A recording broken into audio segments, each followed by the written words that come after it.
You're such an asshole. AssholeConsulting.com. From a bug-bed-ridden, infested hotel room in the seedier side of Rapid City, Detective Clary has a shot of whiskey. Then she walked in, and the girl never walks in. It never. All these people are like, dude, do you like meet hot chick? Like, you're always traveling around? No, surprisingly not, no. I don't really go to bars, and you'd be amazed. I mean, you gotta work at like Roosh. Where the hell's the garbage? I'll just put that there. You gotta actually go and do it. It's not like I'm ever sitting there and like some girl comes walking in with a sultry trombone. Wah, wah, wah, wah, wah, wah, wah, wah, wah, wah. It doesn't happen. Because girls, frankly, in that regard, are completely inferior to men. They never approach men. They never. I remember in the 80s, oh, women are equal. They'll ask us an equal amount. That would require courage. That has nothing to do with any of this. Hi, Cappy. I enlisted in the Navy after high school in 2007. I did my 4 years and left in 2011. After a year or two, I used the GI Bill to get a bachelor's degree in supply chain management. I decided on this degree because I had gained experience as a logistics specialist in the Navy, and the Bureau of Labor Statistics lied to you. Oh, I'm sorry. Had a favorable forecast for the profession. There was somebody who was going to pay me to explain why the Bureau of Labor Statistics forecast should not be trusted. I'll just tell you they should not be trusted. But he never paid me, so I never put it together. If one of you would like to pay me, I can explain why you don't have to worry about those, forecasted job growth rates. I'll explain that very simply. But I need the monies. I'm such a whore. I graduated in the spring of 2016. I've been consistently employed, but find it difficult to climb to a position that even makes $40,000 a year, or one that is intellectually demanding or requires a degree. Yeah, supply chain management is a bullshit degree. I've listened to you long enough to know my mistake was not going into STEM. That being said, I'm debating on whether I should go back to school and into debt to pursue an electrical engineering or computer programming degree. Continue trying to push forward with supply chain logistics career. Look at who's like the director of supply chain management. Look at some high up in supply chain management, right? Ask yourself how old that dude is and what bullshit he or she had to go through to get there. Or something else entirely. Can you go back into the Navy? That's what I would do. I go back into the Navy.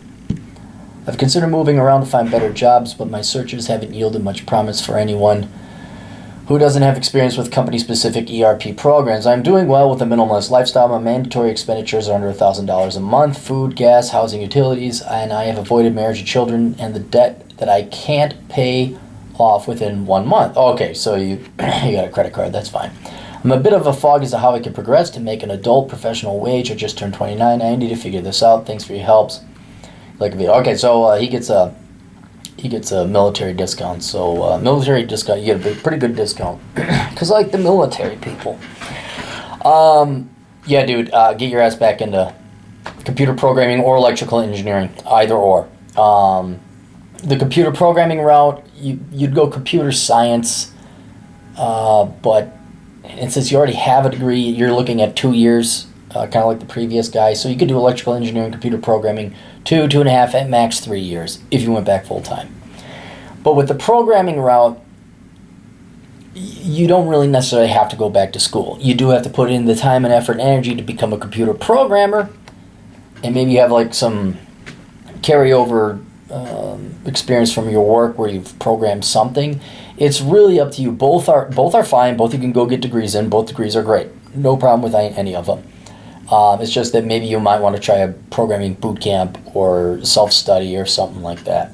Also, as is increasing, there's a ton of fly-by-night boot camp schools, and so you have to go and figure out which one of those are worthwhile. But I'm always for self-study so you can figure it out, and consuming as much as you can about the industry.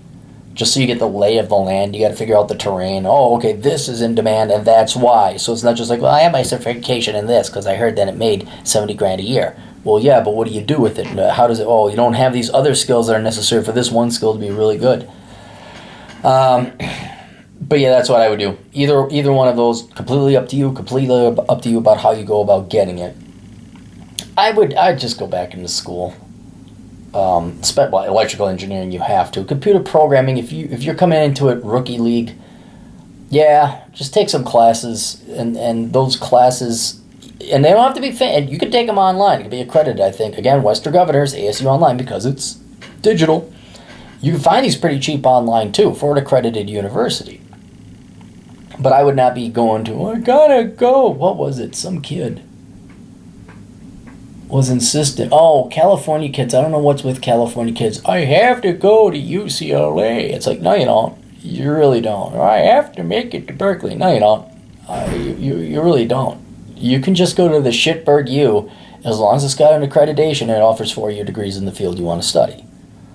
But that's not here. All right, that's it. You guys got questions. I got answers. If you got money, America's older brother, the Dark Knight of advice columns, the guy who shits in your bed when you're not looking, Captain Capitalism. Visit me at assholeconsulting.com. We'll see you guys later. Toodles.